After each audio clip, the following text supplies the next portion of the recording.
Hello, my name is Abdelfattah Abusrour. I am founder and director of Arwad Cultural and Art Society. I am a theatre practitioner as actor, writer and director. And I was born in Aida refugee camp, and I was one of the lucky people to get a scholarship to continue my studies in France, where I got my master and PhD. It was hardship to travel outside the country, and for Palestinians, even within their own country, it is a complex situation where there is these illegal wall of expansion and annexation, illegal checkpoints, and all these colonies that cut the West Bank into pieces and separate Palestine from the world, and Palestine within itself, West Bank from Gaza, from Jerusalem, from Palestine 48.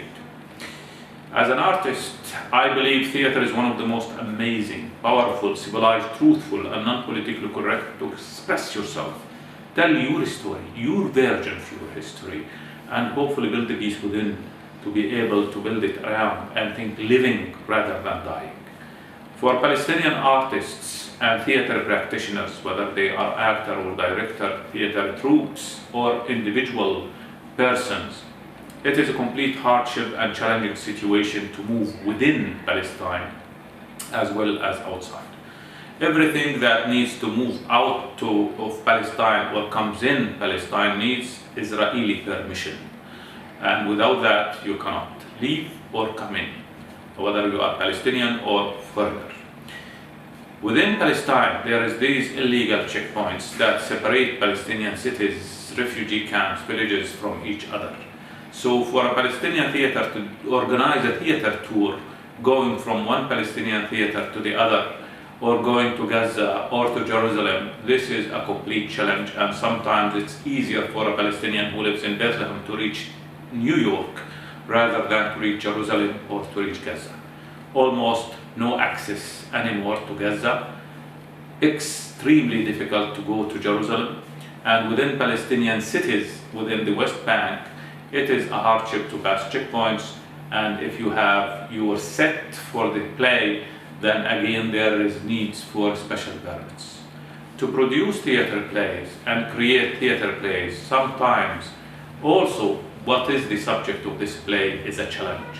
Because if it is of a political context, during the history of Palestinian theatres, especially after the occupation of 1967, or even before that, during British Mandate and Ottoman Empire, almost 90% of the theatre work was political. And so theatres were attacked by Israeli military. And actors and artists were imprisoned, poets were imprisoned, writers were imprisoned for their artwork and creative work.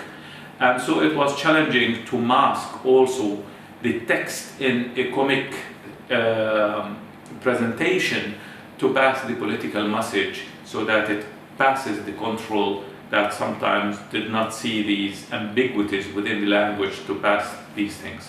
Palestinian artists have traveled all around the world.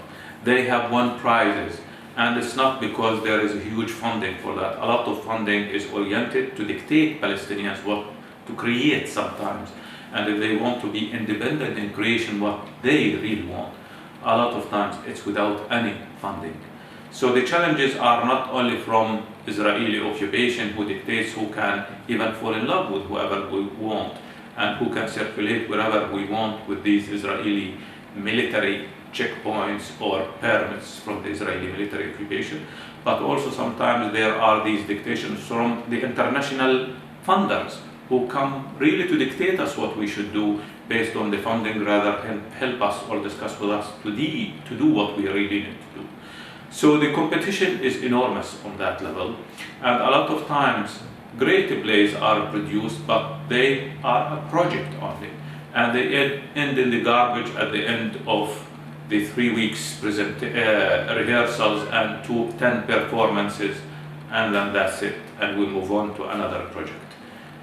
Theatre practitioners are catching fire and trying to be truthful and create future and shape better role models than the one we see in the media.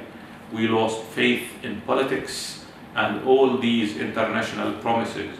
So at least Theater is one of the most amazing and powerful ways to be truthful, because if you are not truthful with yourself, how can you be truthful with anybody? And build the peace within to be able to build it around.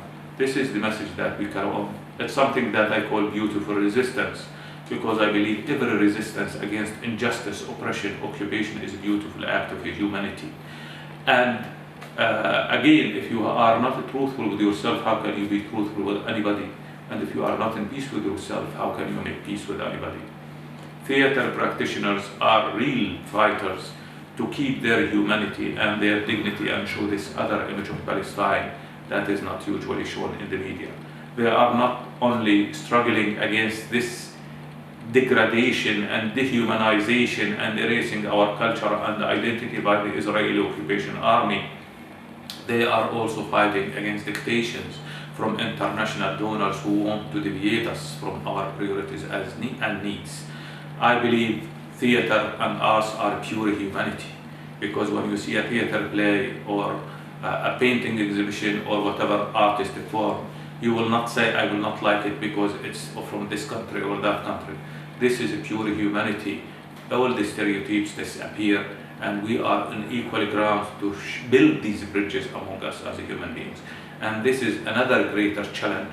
If there is no freedom of movement and circulation for Palestinian arts to work within their own country to start with, and let alone going and travel internationally because of these permissions by the Israeli military occupations or the visa requirements and so on, or the fear not to be allowed to travel because you are a troublemaker as an artist.